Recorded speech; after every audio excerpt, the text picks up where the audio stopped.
Getting the second spot is pretty important for players because you get a bye in the first round. The only other team I think that might be able to beat us is probably C9. CLG got their win off Immortals. What a barn burner! Counter Logic Gaming defeats Immortals! It's going to be up to them to drop that extra game that we can't afford to lose. We kind of had to go 2-0 to prove to ourselves if we're better than the lower tier teams or if we're just lucky enough to be in the top. It's still a tough race for the last few spots going in. We're all fighting for the top 6. Impulse. With 4 games left to go, this is certainly a possibility. 당연히 일단 6등 안에 무조건 들어야 되고.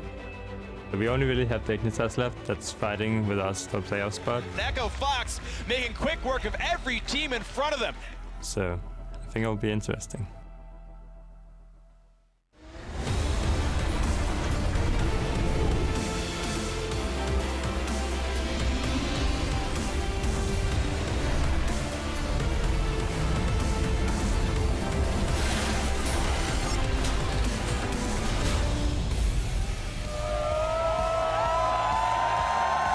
Welcome, ladies and gentlemen, to Week 8 of the North American LCS. We're coming to you live from the Battle Arena here in Los Angeles, where teams and fans are ready to resume the spring split and partake in today's league action. Now, earlier in the day, the crowd was lined up and getting pumped for the day ahead, with Kindred making an appearance as well. And here you can see Cloud9 arriving at the studio. Sneaky there, bringing up the rear. We'll see how he fares against Renegades. There you see Freeze and Crumbs getting prepped for their match today. Thank you for joining us. I'm James Dash Patterson, and joining me on the analyst desk this afternoon is Aiden Zyrene Moon and Sam Kobe Hartman-Kensler. Gentlemen, how's it feel to be back? Great.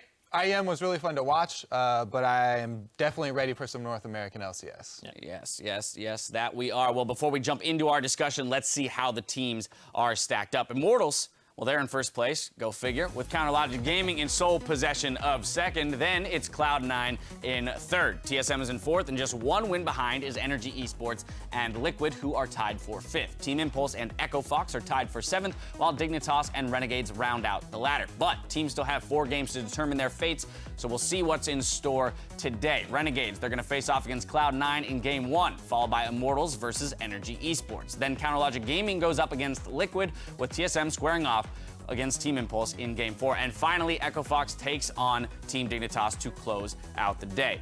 Now, last week, the LCS broadcast went on cooldown, as we mentioned, but League of Legends action continued abroad, with teams battling for international pride at the Intel Extreme Masters World Finals in Katowice, Poland. Now, we got a glimpse of how the global regions stack up, and by all appearances, North America is still behind the curve. Isn't that right? Fair? Yep. Yes.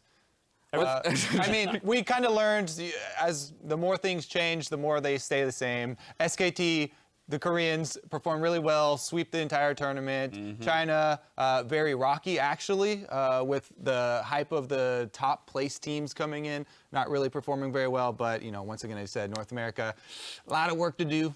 Yeah, and like looking at the 2 teams that went, TSM and CLG, TSM, they did actually perform a little bit better than expectations had for them. They actually made it pretty far in the tournament and then got knocked out by, you know, eventual winners. But, sorry, not eventual winners, but of course. But they had some slip-ups, right? Because this is all they had to make such they a had long some, journey. they had some because of their first game against Ever. So I mean, blunders like that are hard to ignore, even with the improvements that they may have made and the time that they got to spend on the international That's stage. the big thing, is they got to spend multiple games, like they almost played half of an LCS season worth of games in order to actually improve and work on their teamwork and be in a setting where they're on stage, right? 'Cause you play a lot of games in scrims, but having that stage experience as a team is what matters. And recovering from a loss immediately to play again is a big thing for your mentality and show some resilience for TSM. Yeah, I think they did show that they do have a lot of things to continue working through, though. There seems to be some tension with the duo lane for them, hoping that, you know, all this international travel has sort of put it to the test, and maybe they'll come back stronger. Now, Kobe, talk to me a little bit about CLG, because expectations for CLG coming off of the Immortals and Cloud9 victories that last week were pretty high, and yet... Yeah, talking about expectations, you know, obviously the Chinese team sending their high seeds over, there was a lot of expectations. Same thing with CLG. CLG had just had an amazing week in North America. They beat Immortals, they beat Cloud9. Cloud9. They beat the top teams. That's the hardest schedule you could possibly have in that weekend. Yeah, exactly. So there was also a lot of hype for CLG, but on the international stage, again, they stumbled as well. The good thing for CLG, I think, is that this lineup for CLG recovers a lot quicker than their old lineup used to be. Because they have these new guys in, Stixay and Huhi, they seem very open to learning and very open to improving. You know, continuous improvement is definitely a high priority for them. The one thing that I would say, though, Stixay definitely has some confidence issues. You can see it when he plays on the international stage. He talks about it a lot, how he performs much better in scrims, and that his laning phase is actually a strength of his in scrims, whereas it's a huge trough there for CLG as far as the international stage. Yeah, but he got some experience with that, so it's definitely a beneficial thing for them.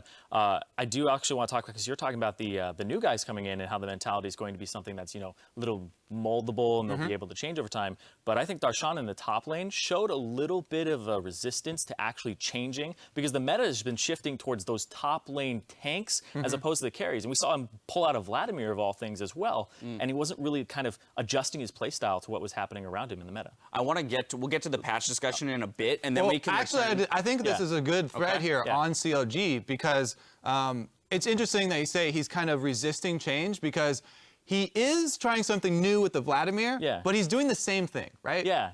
So CLG, I actually like that CLG is committed to this high lane pressure style where they are constantly split pushing. It's kind of their identity, right? It's CLG. They pretty much always want to do 1-3-1. They want to do this high pressure style. That's how they want to win the game. But we saw him try and bring out something new in the Vladimir. The all magic damage was easily countered by just the banner of command. And so I guess they did get some takeaways, and they did learn something there.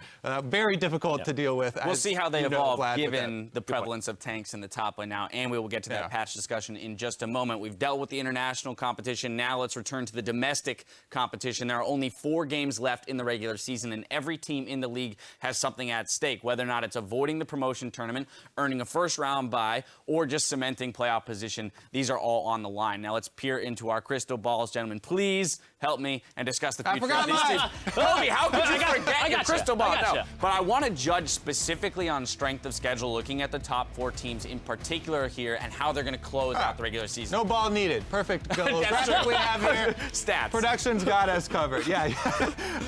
As you can see here, the strength of schedule for pretty much all of the top teams looks very similar, and it also looks pretty easy. So this looks to me like a case of the rich get richer, sort of the aristocracy of North American LCS are going to stay intact, and the top 4 teams look like they should be able to hold on to their spots. Maybe a little movement there for TSM, kind of on the border. Now to note, Zyrene, clearly Cloud9 have the easiest road in terms of record, and TSM have the toughest. But, you know, to Kobe's point, does that matter so much when you're looking at probably these 4 teams, if everything goes to chalk, end up staying in their same positions, 1, 2, 3, 4 down the line? Yeah, I think it's most likely going to be these 4 teams in this position.